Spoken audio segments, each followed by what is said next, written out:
So 281, ayah 281 of the cow says, be mindful of a day that you will all be returned.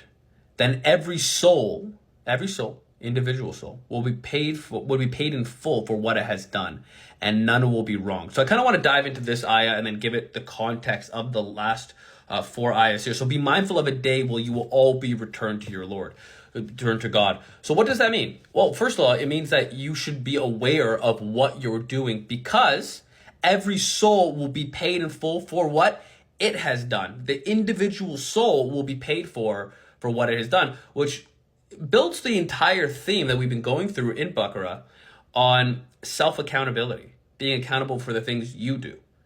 Now, what's happening is, what I've noticed is you're not being held accountable for what others do. And then it says, and none will be wrong. So obviously, you're not going to be held accountable for what other people do. Now, this is fascinating to me for a couple reasons.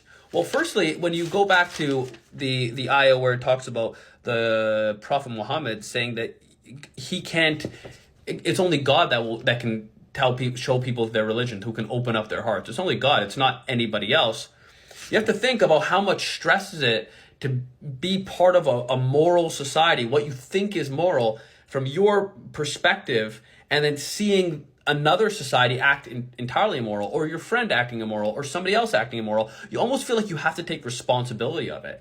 And that's what it seems like is like the tension between the Prophet Muhammad and the Quraysh tribe. The Quraysh, the Prophet Muhammad, he loved the Quraysh, and he would be saddened for the Quraysh tribe, although they were sinners, although they were, from his perspective, huge sinners. They were going to a bad place, they were doing bad things, they were doing evil, and he took on that burden to try to help those people.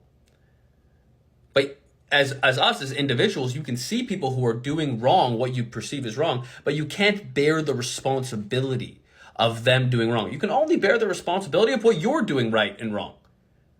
You can only bear that responsibility. Now, you may have a friend that's doing wrong, that's doing things that are not good, but be mindful of a day where you'll all be returned to God, and every soul will be paid for in full for what it has done, and none will be wronged.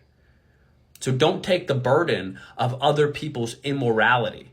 Now, the context of this is funny enough because it's based off the last four ayahs. So I'll go through them with you. This is how I'm looking at it. It's based off of the entire Quran. It seems like it all fits together like a puzzle. But let's just focus on Baqarah and these so far. So 277. Indeed, those who believe, do good, establish prayer, and pay alms tax, ALMS, alms tax, will receive their reward from their Lord, and there will be no fear for them, nor will they grieve. See, there's a release there. And then it says, O believers, fear God and give up outstanding interest if you are true believers. So people who are being charged interest. Now, who are people charging interest to? Like, if you think even in the context of this, who are you charging interest to? You're charging interest to people who need money. So it's saying, don't do that. That's immoral. To charge people interest, to charge them money for needing money. It's bad for you and it's bad for them. Because you're trading your soul. You're taking advantage of somebody. This is how it's looking to me, at least. If you do not, so this is the first time it seems like God has actually threatened you with war. If you do not, then beware of a war with God and his messenger. So do good, essentially. That's obviously not part of the Quran. But do good. Don't take advantage of people. Pay the alms tax. Establish prayer. Establish the prayer.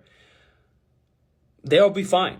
And then give up the interest that give up the ways that you seem to be taking advantage of people who are in a bad situation. And if you do not, then beware of a war with God and his messenger.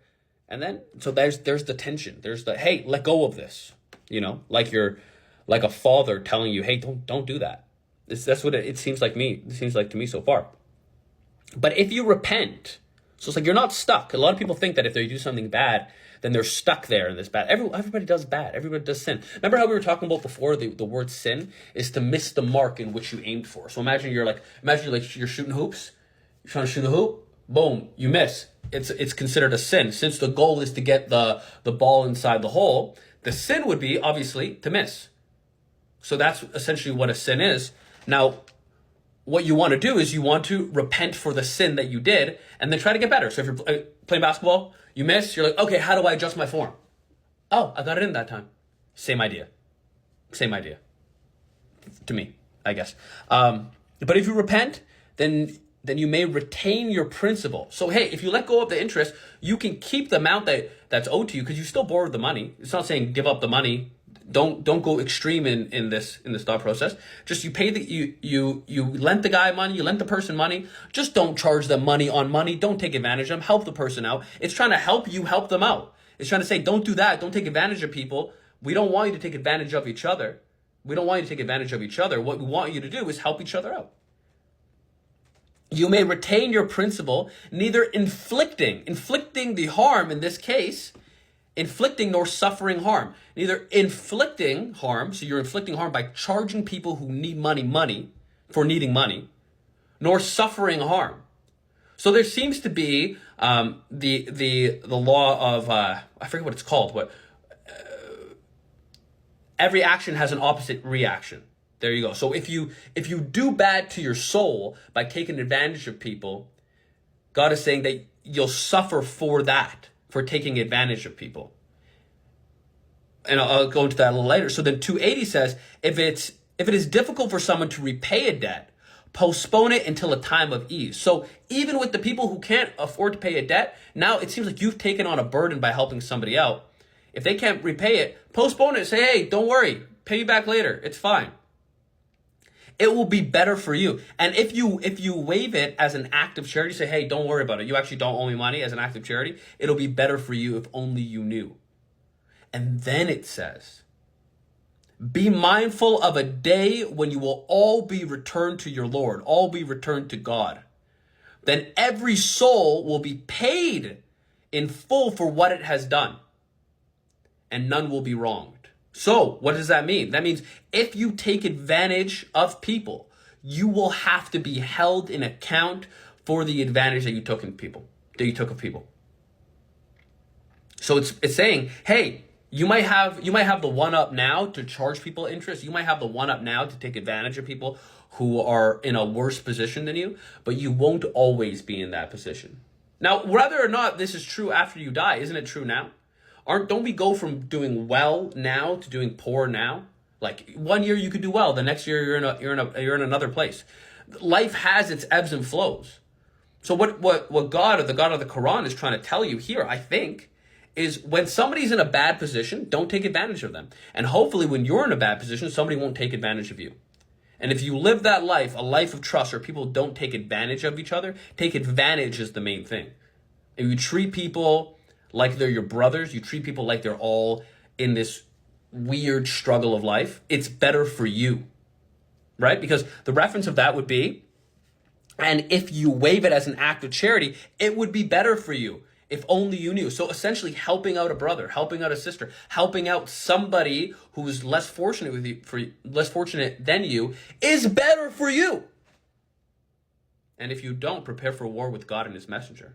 And be mindful of the day when you will all be returned to God. So whatever you do, you should be mindful of the day that you don't have any control over.